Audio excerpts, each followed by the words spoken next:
The Panhandle Charitable Open, already in its 14th year, has raised thousands of dollars for local charities. This premier charity golf event has grown tremendously over the past several years. It's a fun way for golfers and non-golfers alike to give back to the community. Here to tell us more about how you can get involved is John Peacock, president of the Panhandle Charitable Open. Good morning, John. Thank you so much for joining us. Thanks, Rachel. Pleasure to be here. Well, I want to hear a little bit about you. I know that you're actively involved in the community in so many capacities. Tell us about some of those things that you're involved in. Oh my goodness. I know it could probably take 2 hours, but yeah, I'll kind give you of the the Cliff Notes. Reader's Digest version. Sure. Yeah, so we'll talk about the Panhandle Charitable Open here in a little bit, but I'm also chairman of the Downtown Improvement Board, currently the chair of Autism Pensacola, just rolled off the Big Brothers Big Sisters board, but excited about being a part of the UWF Historic Trust Board and the UWF Foundation Board as well. And I'm Chamber Board. So many things you can't even remember. I know, I can't remember. So the Chamber Board as well, and serve on a couple other committees. But really excited about Pensacola is one of those communities that just kind of makes you want to give back, because there's so many entrepreneurial and philanthropic people here. They just want to make you get involved and make Pensacola a better place. So it's just my pleasure to be involved in lots of different things. Well, and why I think that information is important is because you are incredibly invested in the community, and the brains behind the Panhandle Charitable Open is somebody that is actively involved and engaged, and I think that's an important fact. And so I just wanted our viewers to know how involved you were. Yeah, I think it's one of the reasons why people are willing to contribute to that. Yeah, absolutely. And of course, very active with Council on Aging in so many capacities, but particularly with the Board of Directors. So thank you so much for your service. We really appreciate it. My pleasure. Well, let's talk about the Panhandle Charitable Open. Okay. What is it for some folks that may not be familiar with, the very few folks, I'm sure, that may not be familiar with the PCO? Sure. The Panhandle Charitable Open is it's a two-person, two-day best ball golf tournament. It started out just a really tiny little golf tournament. Really, before it became officially the Panhandle Charitable Open, the Marcus Point Men's Group kind of got together and said, we want to do something over a two-day period to raise a little bit of money. And they raised a few $100s here, a few $100s there. And when I got involved, I decided if I was going to do it, I kind of tend to do things a little bit over the top, as you know, and formed the Panhandle Charitable Open from that small group. In the first year, we ended up raising over $20,000 and never looked back. So in the past incredible. In the past 7 years, I think we've contributed about $535,000 to local charities, and of course, Council on Aging being one of the benefactors. Absolutely. Well, and of course, the charity component is really important, but there's purpose behind this too, personally, for you. Tell us a little bit about that. Sure. It'll be 15 years ago this October that I got a phone call that no parent wants to get, and I'd lost my oldest son in a car accident. He had moved back. He was down here, moved back with his mom in South Carolina, and unfortunate accident happened, and we lost him. You have two choices when those kind of things happen. You can either kind of bury your head and die emotionally with that person, or turn that tragic event into something positive, and that's what we decided to do. We really just thought getting some folks together over that same weekend and kind of honoring family, remembering him, and then it turned into this Panhandle Charitable Open, which is kind of gets you fired up, and it's a remembrance of him, honor his memory, but also all the other people that have lost loved ones. It's a way for them to kind of get on board. This year we're adding a fourth major charity, Children's Home Society, along with Gulf Coast Kids House, Council on Aging, and Child Guardian. But one of the reasons we added Children's Home Society, not only to do the great work, but Nels and Abby Offerdahl lost their daughter about 2 years ago. So we have a connection there. We were friends before and certainly deeper friends now. And we wanted to kind of give them an opportunity to give back as well. And the bigger this thing gets, the more charities we're able to contribute to. As you know, last year we gave away $130,000 to 21 different charities. And this year it's 2 months away. And hopefully we'll be able to grow this thing even bigger this year.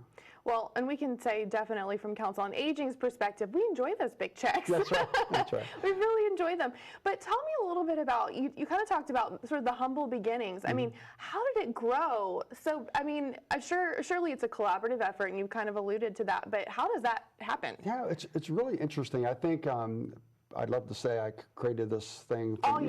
a long time ago, but I think it's because people wanted to contribute, and then as this thing got bigger, people said, how do we get involved? How can we get some money from the golf tournament? And I think what's happened is people will be a contributor, and they'll say something like, well, if there's any extra money, if you can take care of so-and-so charity. Perfect example, Julian McQueen's a great friend of mine, always one of the first people in with a check.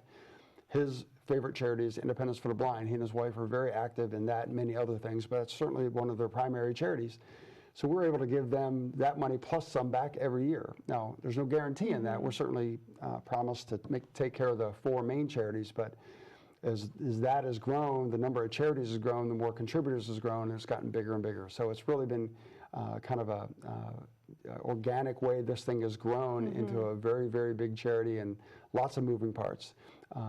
As you know, we added, it's gotten so big, some people say, well, we don't golf, but we'd love to participate. Right. So we added last year a F-O-R-E, charity tee off par tee. That's about as creative as I can get.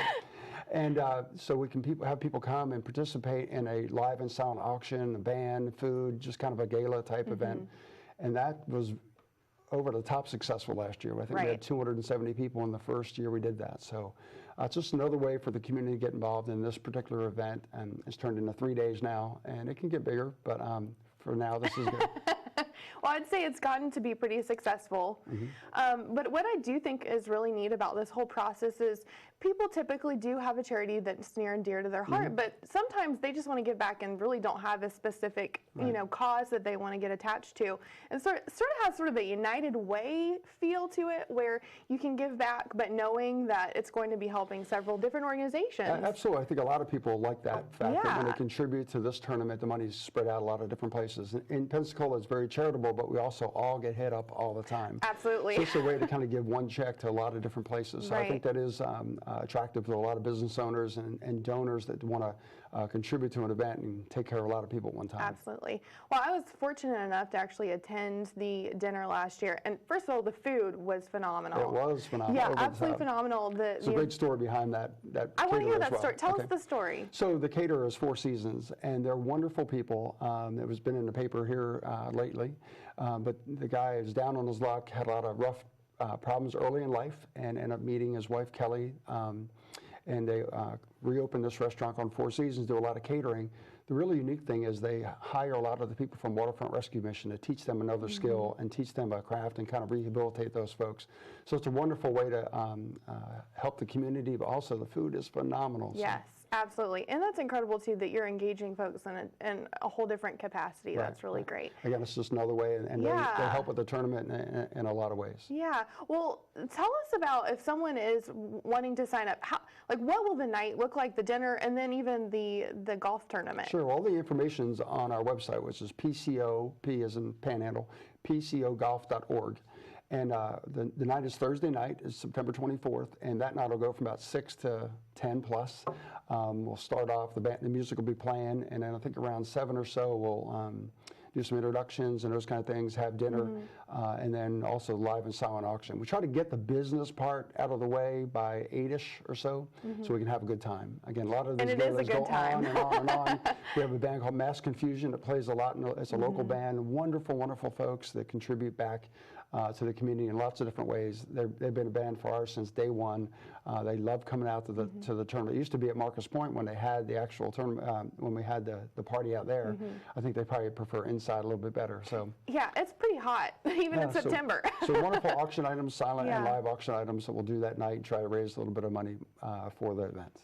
That's fantastic. And so why do you think this PCO tournament is so important to our community? I mean, you're connecting several different pieces, and it does kind of bring the entire community together, but why is it so important for people to be invested in some form or fashion? Well, as you know, being on the Council on Aging, state and federal money is continuing to go away. And you know, being a conservative, I kind of like that. You know, I don't really want the government to fund a lot of nonprofits, but somebody needs to. And if we don't take care of the nonprofits that do such great work, we have some amazing nonprofits in this community do unbelievable work. If they didn't do that work, it would fall in the hands of government, and we know government doesn't necessarily handle those things really well. So I love it when the private sector jumps in and says, we're going to make sure that these nonprofits do amazing work, and the people that work for nonprofits, oh my gosh, they're kind of like teacher-esque in that they do a lot of really hard work for not a whole lot of pay, and I just love their dedication. So it's important for us to fund those different organizations. So I think this is just one way to do that, and one check funds a lot of different ones. Well, I I want to make sure that before we wrap this up, that you've been able to share whatever you wanted to share about this event. Is there anything else that you just want people to know about it? Well, certainly go to the website and find out some information, or call me at 712-7466. I think it's just a way to, again, get involved in the community. There's various ways if you want to participate. All those are listed on the website, but certainly we need players, we need donors and sponsors. We give away door prizes and those kind of things. Again, lots of different ways to contribute to the success of the event, which contributes to the success of our community. Go to the website or give me a call. But Council on Aging and this program in particular has been great for the event, help get the word out. So we really appreciate that a lot. Well, we value your support tremendously, John, and thank you so much for joining us this morning. And again, all of your information is going to be actually showing on screen for viewers, but okay, would you repeat that website again just so that folks Sure, can know? It's pcogolf.org. Panhandle Charitable Open Golf.org. Fantastic. It's a great event, and I definitely would encourage anybody to attend. I know I had a blast last year being involved, and I'll be manning a hole this year. All right. So that'll be a lot of fun. So thank you so much. We really appreciate you coming on. Thank you, Rachel. Thank you.